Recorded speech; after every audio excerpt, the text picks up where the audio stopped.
Riley Moore, one of the lawmakers that are working closely with President Donald Trump of the United States to ensure that the issue of Christian genocide in Nigeria is addressed, has tackled President Bola Ahmed Tinubu for saying that Nigeria is a country that preserved religious freedom, that Nigeria is a constitutional democracy, and also tackle those who are saying that more Christians are even killed than Muslims in Nigeria. Because there are those who are also saying that, why are you talking about Christian genocide when it is believed in their own perspective that indeed far more Muslims are being killed than Christians. Now, Riley Moore spoke with Fox on Sunday, and he addressed some of these issues where he tackled President Bola Ahmed Tinubu, and then the issue of who is killed more, whether it's Christians or Muslims, and then the issue of President Bola Ahmed Tinubu saying that Nigeria is a constitutional democracy where you have rule of law, freedom of religion, and what have you. So after you watch him tackle President Bola Ahmed Tinubu and those who are talking about more Muslims being killed than Christians, then he will also reveal things they are doing right now, because already the work is in progress. You know, President Trump gave him an assignment to coordinate information on the Christian genocide in Nigeria so that appropriate actions can be taken against Nigerian government to ensure that there is an end to Christian genocide in Nigeria. But first, watch. According to the International Society for Civil Liberties and the Rule of Law, more than 7,000 Christians have been killed in Nigeria this year alone, some 125,000 in the last 16 years, and more than 19,000 churches burned. So let's bring in Congressman Riley Moore, one of the first lawmakers to bring this to national attention. Good to have you on Fox News Sunday. Shannon, thanks for having me on. So I know the president has tapped you and Congressman Tom Cole to look into this. Can you tell us anything about how you'll investigate and what options you may give to the president, or what plans he should have for handling this? Yes, we've already started that investigation, and it's the House Appropriations Committee, and we're working with the other relevant stakeholders in Congress, including the House Foreign Affairs Committee, also working with leadership and their staff as well, to present findings to the president here as soon as we can. And once we have some real ground truth from our perspective, obviously we've been working with the State Department, the NSC as well, and the White House staff, and we're in constant coordination and communication on this issue. But we're going to get to the bottom of this, and obviously the map that you just showed really highlights the tragedy that's going on there, how horrific this is, these killings of these Christians, our brothers and sisters in Christ. But we, and as President Trump has stated, we're going to stop this. Well, he's talked about potentially boots on the ground there, going in guns a-blazing. But I want to read something from Nigeria's president. He says the characterization of Nigeria as religiously intolerant doesn't reflect our national reality. Religious freedom and tolerance have been a core tenet of our collective identity and shall always remain so. Nigeria opposes religious persecution and does not encourage it. He says the picture we're getting here is not accurate. You know, unfortunately, that is completely false. I mean, there are states in Nigeria that have blasphemy laws, people who are facing the death penalty right now for blasphemy against Islam. There's a person currently right now who's held in prison for defending himself from attack from a Muslim militant from the Fulani tribe. He defended himself, and he's facing the death penalty. So, no, there's serious persecution happening in Nigeria. I know the President, Tinubu, is in a difficult position in trying to protect his interests there in that country, but they are complicit in this to one degree or another with statements like this. So the New York Times says it's not just Christians. They say attacks on Muslims in the country often receive far less attention within Nigeria and globally, even though they have also been killed by the tens of thousands, with groups like Boko Haram preying on Muslim communities. So Is it fair to say that there are other religious minorities, depending on which section of the country, and you're a minority in that particular section of the country, that they are at threat as well? Look, there are Muslims that are being killed here, but the deaths that we have been able to garner from the facts on the ground, it's 5-1. 5-1 Christians versus other minorities, other religious affiliations in that country. Now, there are Shia Muslims there. These terrorists are Sunnis, Salafists, who are doing these attacks. So, of course, the Shias are going to also be targeted in this. But it is 5-1 Christians who are being killed in Nigeria. What can the U.S. do quickly? What should we do? Do we have a role in something that seems to be an internal dispute in a different sovereign country? I think we absolutely do. Look, we're a Christian nation and a nation that believes in values and virtues of standing up for people who are being persecuted. That designation the president just did, a country of particular concern, unlocks 15 different levers that the president can use against that country, sanctions being one of them, withholding development dollars, restricting financing from international institutions. So there's a lot that could be done there, but the president has put all options on the table. The American lawmaker, Riley Moore, who is working with President Donald Trump to ensure that the issue of Christian genocide in Nigeria is addressed. Now, he tackled President Bola Ahmed Tinubu there, where Bola Ahmed Tinubu is saying that in Nigeria is a constitutional democracy where there is freedom of religion, by telling the world that in Nigeria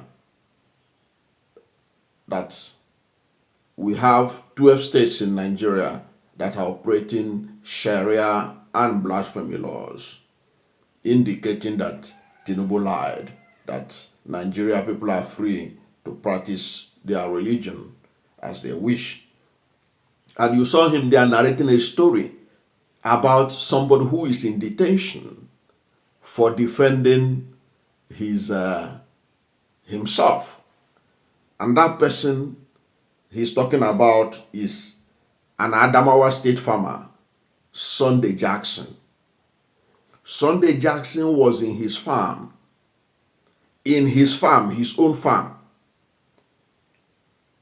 when a herdsman trespassed to his farm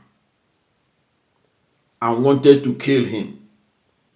He was in his farm. You have to appreciate this. He was in his farm. A herdsman came with his cattle and trespassed to his farm and even wanted to kill him.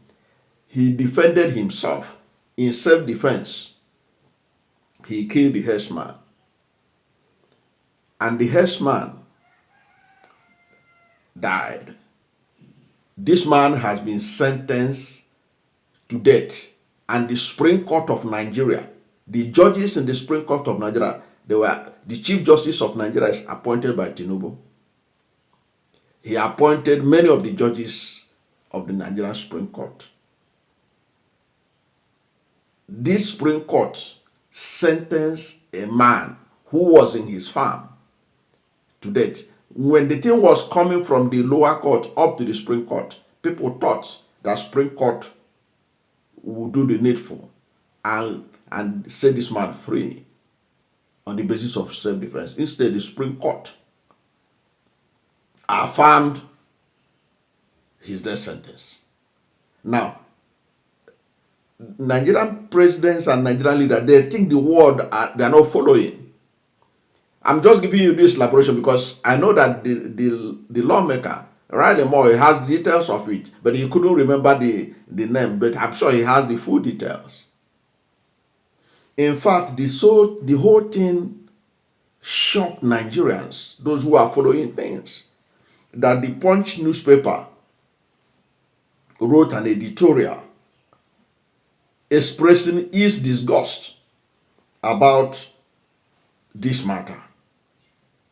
Now, this is the title of the editorial of Punch newspaper written on 28 March 2025, titled Supreme Court Verdict on Adamawa Farmer. Supreme Court Verdict on Adamawa Farmer. Written by the Punch newspaper's editorial board. This is what they wrote. He said, Nigerians are reeling from a shocking verdict of the Supreme Court, which upheld the death sentence passed on a farmer, Sunday Jackson, by an Adamawa State High Court.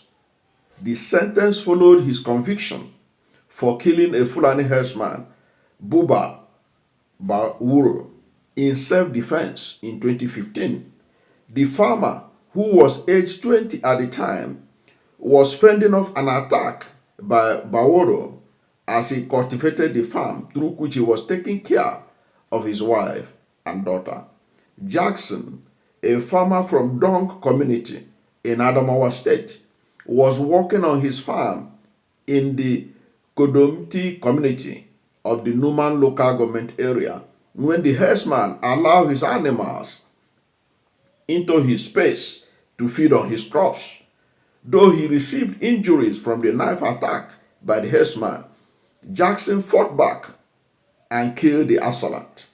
He was subsequently arrested and arraigned on a murder charge before a state high court, despite the evidence to the contrary. The matter lingered on till February 2021 when he was sentenced to death. Jackson was sentenced to death after being in prison for 7 years. The High Court had, in a strange decision, stated that because the farmer confessed to having killed the herdsman, he had to die by hanging. This kind of judgment throws up the issue of balance in determining cases. Despite the controversy surrounding the case, the Supreme Court on March 7 upheld the death sentence. The verdict and the inherent contradictions in the trial raised worries about how the entire process turned out. Also, in the minds of nonplussed Nigerians is the fear that the Supreme Court has declared self-defense a crime. The verdict stated that when Jackson received the weapon from the herdsman, it was wrong for him to have used it in retaliation on the now unarmed Bawuro. In arriving at a unanimous judgment delivered by Mohammed Idris, the Supreme Court justices rejected Jackson's defense of provocation. It declared that the defense counsels presented only served to reinforce the prosecution case, proving beyond reasonable doubt that the appellant committed the crime for which he was charged. The judgment, dated March 21 and delivered on March 7, declared that an accused person cannot legally be entitled to the defense of provocation and self-defense at the same time in relation to the same offense. Emmanuel Agim, in upholding the judgment, ruled that if a person successfully disarmed an assailant but fails to escape or retreat and instead uses the seized dagger to stab the now unarmed assailant, such actions constitute a reprisal or revenge attack rather than self-defense or provocation. Other panel members were Helene Ogunmiji, Simon Somani, and Habib Abure. It was in line with the decision of the Court of Appeal, Yola Division, on June 27, 2022, which also affirmed the farmer's conviction and dismissed his self-defense and provocation plea. The lower court dismissed Jackson's appeal, upholding his conviction and sentence by the trial high court. A reading of a section of the Administrative Criminal Justice Act raises question on the length of the trial, a matter that commenced in 2015 and lasted until 2021 at the trial court ran against Section 110 of the ACJA, which aims to expedite criminal trials at high court. It mandates that trial begin within 30 days of filing and be concluded within a reasonable time. And state that once an accused person is arraigned, the case should proceed from day to day until the conclusion. Okay? The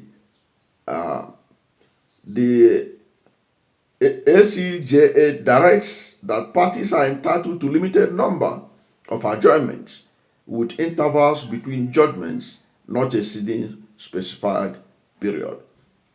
It mandates the chief judge to assign information filed to court within 15 days, while the trial judge is to issue a notice of trial within 10 working days of this assignment by the chief judge. Now, here the editorial went on and on to cite about the fact that this man had been in detention for long, that it was against the act that has made it compulsory that nobody should be detained in the court. Nobody should undergo trial for such a lengthy period of time, because they are talking about Administration of Criminal Justice Act. Is insisting that there should be expedition of judgment so that somebody don't stay unnecessarily. This man had stayed in detention for so long. Now, this is the conclusion of the editorial of the Punch newspaper. It said the outcome throws up question about judicial fairness in Nigeria and the unending conflicts between farmers and herdsmen. This judgment will embolden herdsmen to continue with their brazen criminality, knowing that the law will protect them. Some analysts have contended that the prosecutors could have pushed a case of manslaughter since it was not premeditated. Every Nigerian has a right to self-defense. The herder trespassed on Jackson's farm with his livestock. Was Jackson then expected to have kept silent in the face of attack? He went on to say that the court must adhere to the provisions of the law and avoid making judgments that violate the right to life. Okay, so this editorial comment by the Punch newspaper summarizes the situation and destroyed whatever President Bola Ahmed Tinubu was saying. And that man is aware of, the American lawmaker is aware of this. That was why he hit him back by reminding Tinubu about the Jackson matter. That a farmer is now in detention for defending himself. He's not just in detention, he has been sentenced to death. They can sign his death warrant anytime. It's now left for the governor of Adamawa state to sign it. What people are now begging the Adamawa governor is not to sign it. Immediately, any day he put pen to paper, Jackson is story. This is Nigeria, where Tinubu is saying that there is constitutional freedom of religion and all that. So, Raleigh Moore is saying, look, you are the president of a country where this kind of laws exist. And he referenced the Adamawa farmer, which he didn't mention, but I just have to bring it up so that you know that he is not just saying that as a happenstance. It's a reality. Okay, you listen to the part of the editorial of Punch newspaper, which Punch wrote in condemnation of that judgment of the Supreme Court against a farmer who defended himself in his farmland. That is the Nigeria. That is the Nigeria we have today. So then, after dealing with the issue of Tinubu's matter of saying that Nigeria is a constitutional democracy, that people are free to practice the religion they like, okay? The Raleigh Moore went on to address this issue of that the killers or the Christian genocide perpetrators, that they also kill Muslims.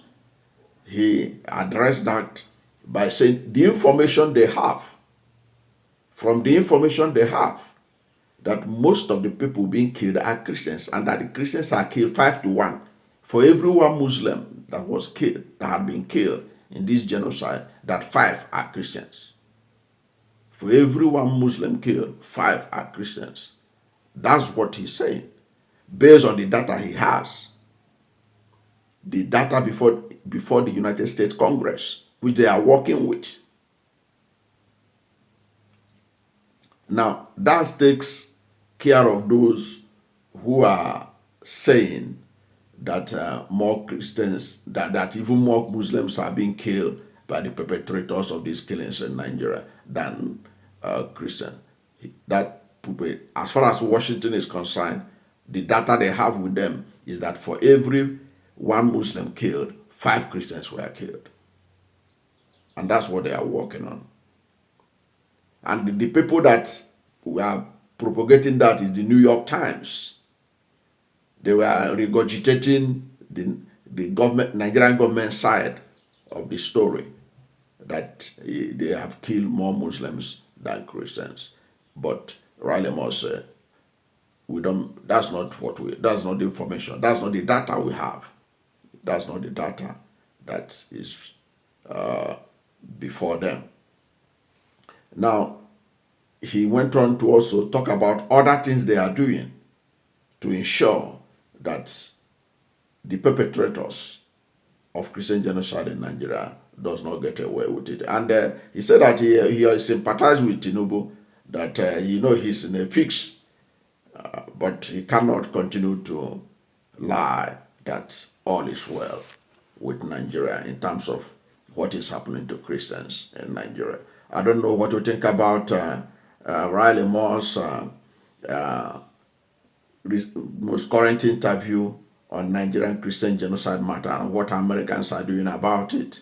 Many people now thought that, there are people who are saying, what is Trump waiting for? They have not heard anything from the United States. This is the latest information from the United States in respect of the threat by Donald Trump. He said they are still investigating. They are working on it. And the result will soon be out. And of course, I keep telling people that when Trump will take action, he may not have to announce it. He will only, when the action starts, you will only see it from a tweet, a post from Truth Social or from Twitter. That's my take. I don't know what to think about how Riley Moore was able to destroy the defense of President Bola Ahmed Tinubu and what happened to Jackson, the Adamawa farmer. What do you think President Bola Ahmed Tinubu should do to show the world that he's not on the side of the Supreme Court in confirming the killing, in confirming this execution of a farmer who defended himself in his own property when somebody wanted to kill him? Whatever you have to say, look at also the editorial, because the editorial by the Punch newspaper is saying that what that verdict means is that the herdsmen will now be emboldened to carry out their impunity, knowing that the court is on their side. But what is your view? Let's hear from you at the comment section. Thank you for watching this video. And if you are new to my channel, you have not yet subscribed to my channel, please subscribe to my channel, hit the subscription button, hit the notification bell. When you subscribe to my channel and hit the notification bell, anytime I have a new video, you'll be among the first to know. God bless you. And please don't forget to like this video, because when you like it, Google will rank it high and recommend it for more people. Thank you, and God bless you and yours.